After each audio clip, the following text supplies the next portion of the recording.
Hello and welcome back to Wildsunne Art Studio.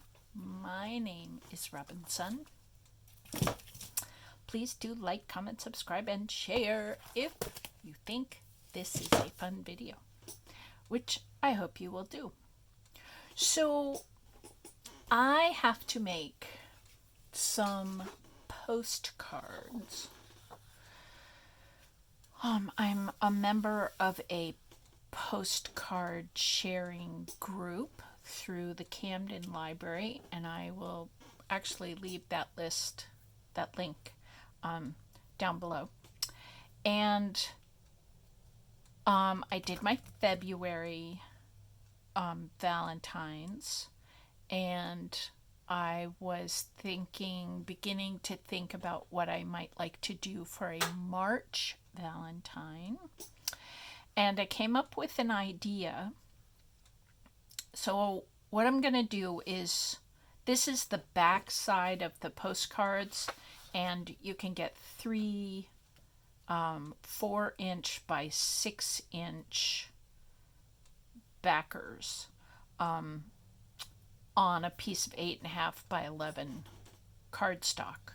So that's the back. Now I need to do something pretty on the front, and what I've decided to do is some doodling. I had these little scraps of paper, all different sizes, and I just took my Pigma Micron pen by Sakura, and I started drawing, and there's some hearts left over from Valentine's Day and some dragon scales, and you might recognize this pattern if you ever look at my Instagram. I'm doing the 100-day project, and every day I'm posting a picture of the project on Instagram. So that's the finished project, and what I'm doing is tracing my hand. It's really fun, and sort of thinking about the definition of myself as an artist with every tracing. And one of them, yesterday's day 3, I think it was.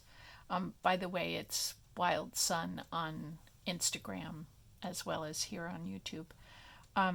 So I drew all these really fun scales down. I traced my hand and then drew in the scales. It was really fun. It was very meditative. There were a lot of scales. But I had all these I've been going on Pinterest and looking, you can type in doodling or Zen doodling, or I don't know, even drawing sometimes, and you get all sorts of ideas, so these are kind of sort of copies of stuff that I've seen on Pinterest, but when I draw them, they end up not really looking like what they look like on Pinterest. I'm not trying to copy, I'm just getting ideas, and scales was an idea, and hearts was an idea, and these sort of orange and pomegranate things. They were on a rug, I think, by Ruggable. No, I'm not sponsored.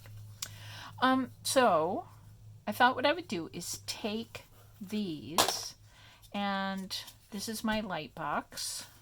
This is my light box. And I drew myself kind of a template. I'm going to draw a whole bunch of just lines of, choose different, things to put on each line, whatever.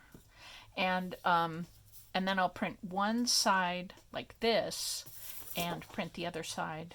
I'll print it on cardstock and the other side like this. And I did want to mention that this page, when I get it all drawn out, could also be copied onto Avery number 8665, full sheet clear shipping labels, 8.5 by 11, 25 labels, 25 sheets. So these labels are 8.5 by 11. This is the back of them, but they're huge. It's not like the kind that are, see, I think this has it. These are also clear labels, but they're only 1 1/3 by 4 inches. So you get these little like letter address stickers. This kind is 8.5 by 11, and so they show it on a big box. Yeah. So I could do these on that too and make myself some fake washi paper, which is always super fun to play with. So here are some ideas, and I might actually need to go back on Pinterest before this is actually done, and I won't have time to draw this whole page with you. But I thought I could begin. So this is tape with a little folded over edge, and I'm putting this, can you see it, up here in the corner. If I turn this on, you can see the lines underneath. So drawing a template page is a nice way to have my lines, but they're not really on the final paper, which is nice, because then if I want to draw an edge around the line of drawing, I can draw it, but if I don't, I want it to just sort of fade off the edges of each line, I can do that. So I think this is a 2-inch line, and this is a 1-inch line, and this is probably 1/2 inch line. So I made them all different, and like if I tried to copy this design, it would work on a 1-inch paper, but if I wanted to put it on the 2-inch, not paper, but line, if I wanted to put it on a 2-inch line, I'd have to redraw these. So I think this was the one I wanted to start out with. I hope you can see that okay. Let's see if I can change the light a little bit. There. So I'm going to put that back down a little. So mostly what you're seeing is here, and I guess I can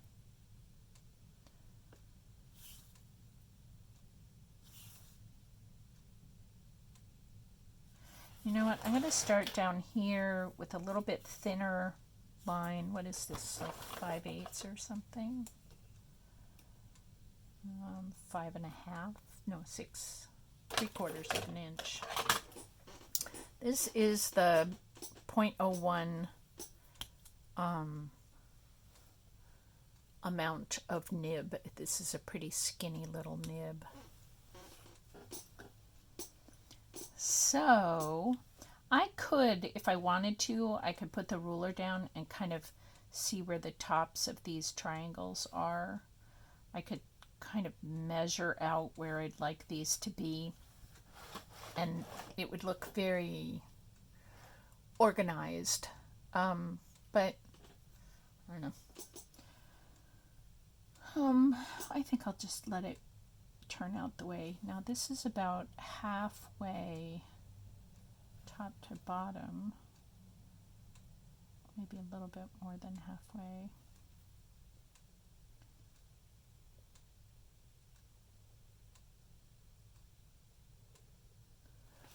I hope you can see, and my hand is not in the middle. So there's a drop, a tiny little bead, And this is maybe kind of like a mountain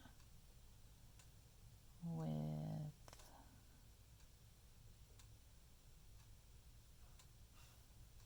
lava spewing, or it could be like a little plant.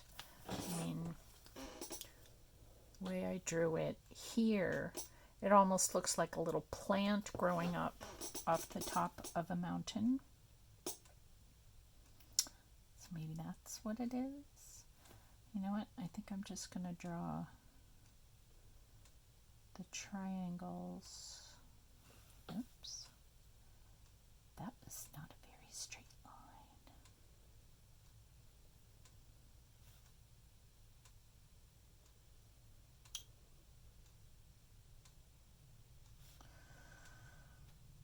I really like hand drawing these little washi tape, or, I mean, these are going to be for postcards. Anyway, I really like drawing them by hand, and I don't mind when they have sort of wiggly lines, wiggly parts.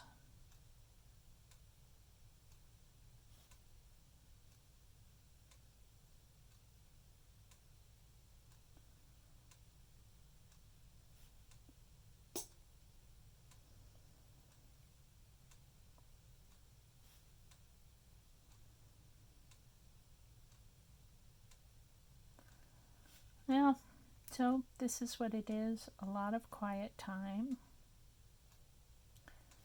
and drawing. Sometimes one of the things that I like to do, and I didn't do that today, but I could stop. I could do it now. One of the things that I like to do when I have a very repetitive project ahead of me is to set an intention, and I could put it on a little piece of paper and write it down, and then often what I will do with these intentions is fold them up and put them someplace else. And I have, by writing it down, I've told my subconscious what I would like to think about.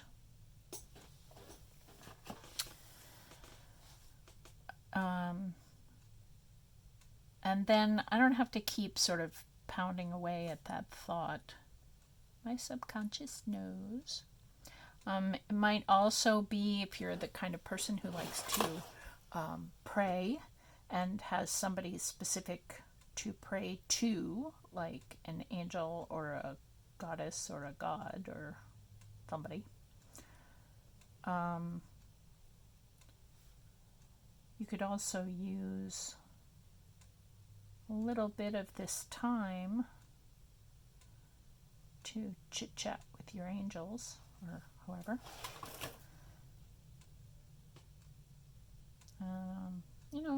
Tell them what's up for you.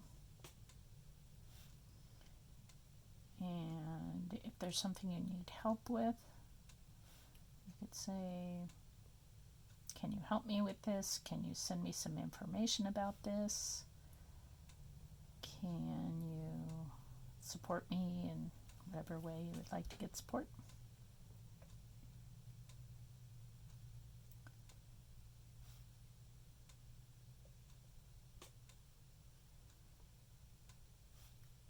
So that's a nice thing to do when you're being quiet. And what I've found over my many decades of being an artist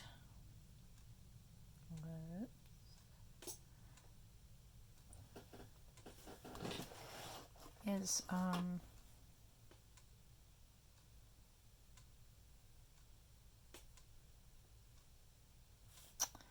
that our brains, sorry, I was going back to the thought there for a sec, when we draw, and if you were doing something, here is a page of these lines, and I started messing up, so I stopped. But when we draw a circle, even though I'm drawing this with my right hand, not both hands, there is still a midline right there. And I have to tell my hand where to go, and then I cross the midline. You can imagine your face from your forehead down the length of your nose, down, halfway along your mouth. That's our midline. It goes right straight down the middle of our bodies. And when we go from watching over here, which oddly enough, even though this is the left side of the paper, I'm directing my hand using the right hand side of my brain. It's reverse. I don't know why. It just is. So there's, here's, if I start here on the midline and I draw here, I'm using the right hand side of my brain, right, and then over here, my brain has to say, hey, wait a minute, we're coming to you, left hand side of your brain, because now I'm on the right hand side of the paper, and it has to shoot across information that says, hello, wake up over there. We're coming and you need to direct traffic. So then the left-hand side of my brain kicks in. So the whole thing that I'm telling you here is, even though I'm drawing with one of my hands, not both of my hands, both sides of my brain still need to be directing traffic. And the two sides of our brains remember and process information in different ways. And so what I'm doing is basically having a gymnastics class with my brain and just doing some exercise. And there's a little strip. It's nice if you think of it like a little piece of cloth. Do I have a little piece of cloth? I do. Like a little strip of cloth that goes down. It's straight. It's not cut into a triangle like this. And you know how the edges of fabric have, if you pull at it, there are these little, oops, where's my hand? There it is. I hope you can see there's a little like threads coming out there. Well, the corpus callosum in our brains lies right between the two walnut halves of our brain. It lies right in here. And it has little tendrils that go out to the left-hand side and the right-hand side. And they pick up information, goes over the corpus callosum, and goes into the other side of our brain. So because I'm drawing and exercising my brain, and I have to use both sides because I'm drawing the whole image, or I'm going, across down the line, and there's the midline of this picture. So I have to transfer from the right-hand side of my brain to the left-hand side of my brain to tell me how to draw. And so just while my brain is doing all of that information, passing back and forth about drawing, also, this is my observation in my life, I tend to, and I think this is true about all of us, it's nothing special about me, I pass all kinds of information back and forth. Yes, I pass drawing information, but I also pass information about, my perceptions of the world today, what the weather is like, and because the two hemispheres of our brain process information differently. They get to talk to each other and they say, oh yeah, so you know that rain that happened this morning, and this is how we're processing it over here, and this is how we're processing it over there. The right-hand side of our brains is going to be, oh, you know, the air felt like this, and the light in the room was like that, and this is where I was when I first noticed after I woke up that it had been raining. And actually we had a little power outage today, so the right hand side of my brain will, you know, sort of have a list of information about where I was and how I felt, and sort of spatially orient me in the world where I was when I figured out that the lights weren't working. And then the left-hand side of our brains is a little bit more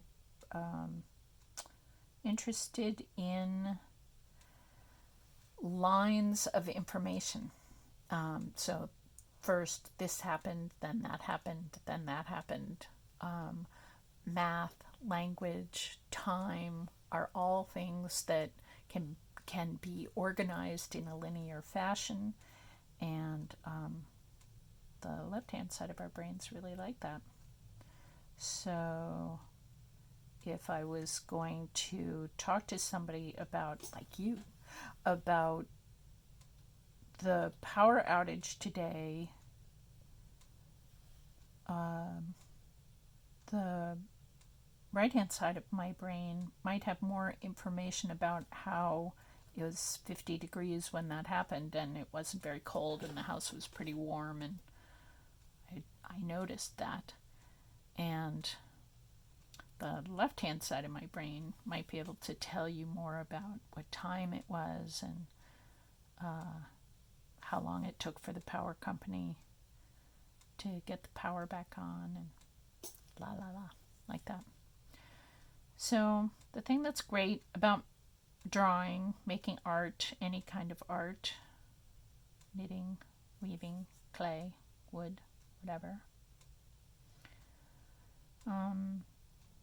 taking a walk even, is that it gets both sides of our brains working and passing information back and forth to each other.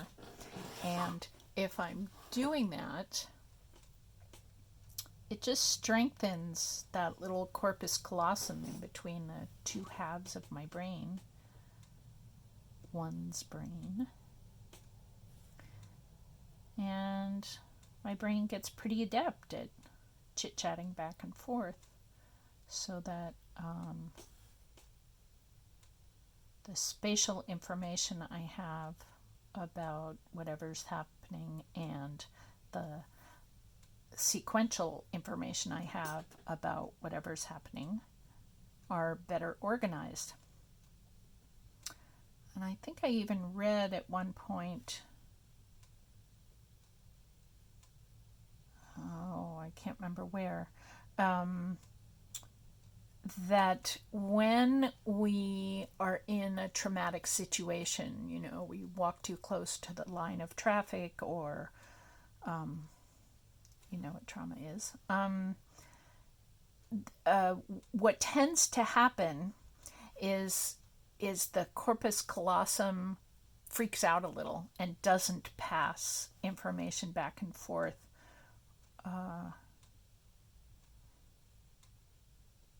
And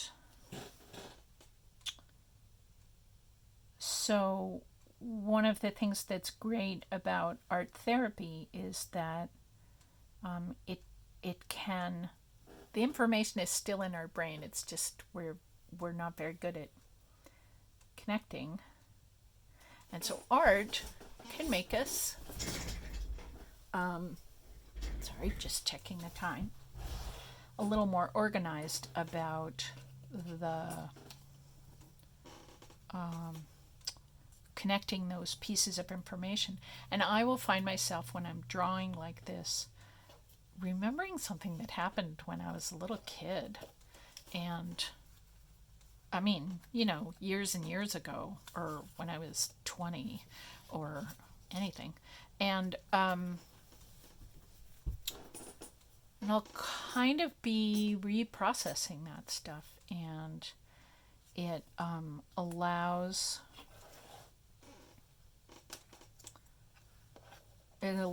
my heart and soul to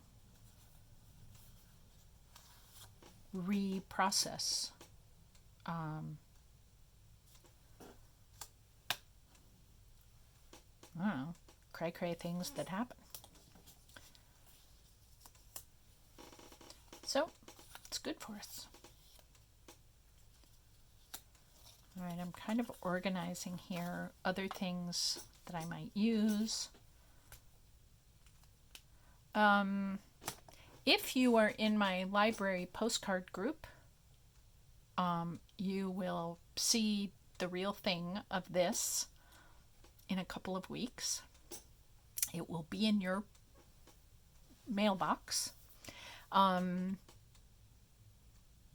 think maybe what I'll do is, when I decide whether or not I'm going to color these or not, I think I might. I haven't done some color copies for a while. And I might throw that up on my Instagram when I send these out. Not, so the final project will be a surprise, and the first look will be the people on my postcard list. But I will let everybody see it on my Instagram sometime in March. Probably the middle of March somewhere. So I wish for you the enjoyment of the rest of February, and meditative art projects, and really yummy pens. I have been a pen hoarder for all of my life, I think. Probably not when I was really little and I didn't have an allowance yet, but pretty much ever since then. I love pens, and I love these little microns. So I wish you tools that bring you joy, and artwork that brings you joy, and lots of time to think. And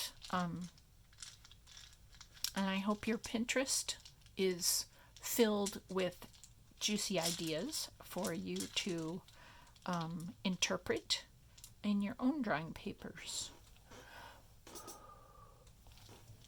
And I send these little diamonds of sparkly blessings out into the world. May you be well, and I'll see you next time. Thanks. Bye.